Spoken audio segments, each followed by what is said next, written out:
Let us see the third stanza. He gives his harness bells a shake to ask if there is a mistake. The only other sounds the sweep of easy wind and downy flake. Here the horse thinks the rider might have stopped there by mistake. So the horse shake his harness to bring the attention of the author. What is the meaning of harness? Set of straps placed on an animal that used to pull or control the animal. So the author didn't bother about anything else, just he was admiring the nature.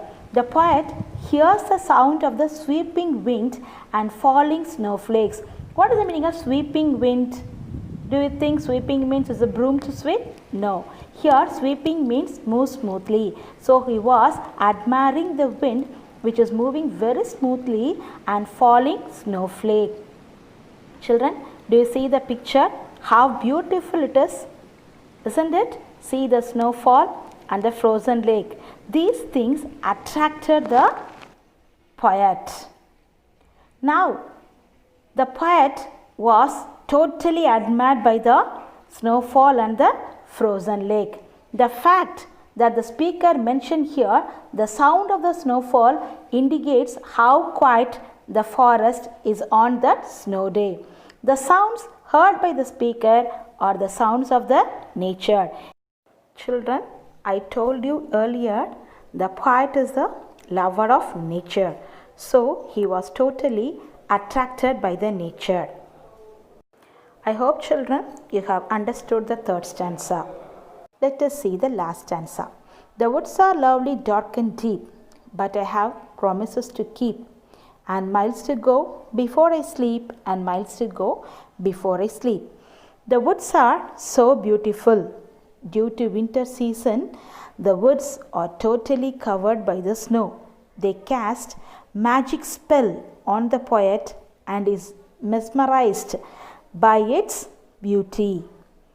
The lines indicate that the speaker is bound by his earthly responsibilities.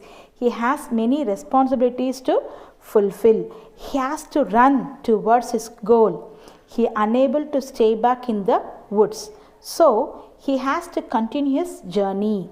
He has to go miles and miles before he could sleep. What might be the theme of the poem? The theme of the poem is one must concentrate on fulfilling his promises and accomplishing his duties without being distracted by the pleasure of life. An example, children. You want to complete your homework, but you are playing in the mobile video game. Your mother often calls you to complete your homework. What may be your answer? As usual, 5 minutes more, 5 minutes more. It prolongs up to 1 hour. After that, if you start writing your homework, you are unable to complete your homework in time. Now say, who is responsible for incompleting the homework? Who is responsible for incomplete of the homework? Yes, you are only the reason. So, in our life, we have to face many attractions to divert our mind from our responsibilities. But children, you should not surrender to them. Children, plan for your future, fix your goal and run towards it without any distraction. Hope you're blessed to have a successful journey of your life. Thank you, children. Let us meet in the next session. Love you all.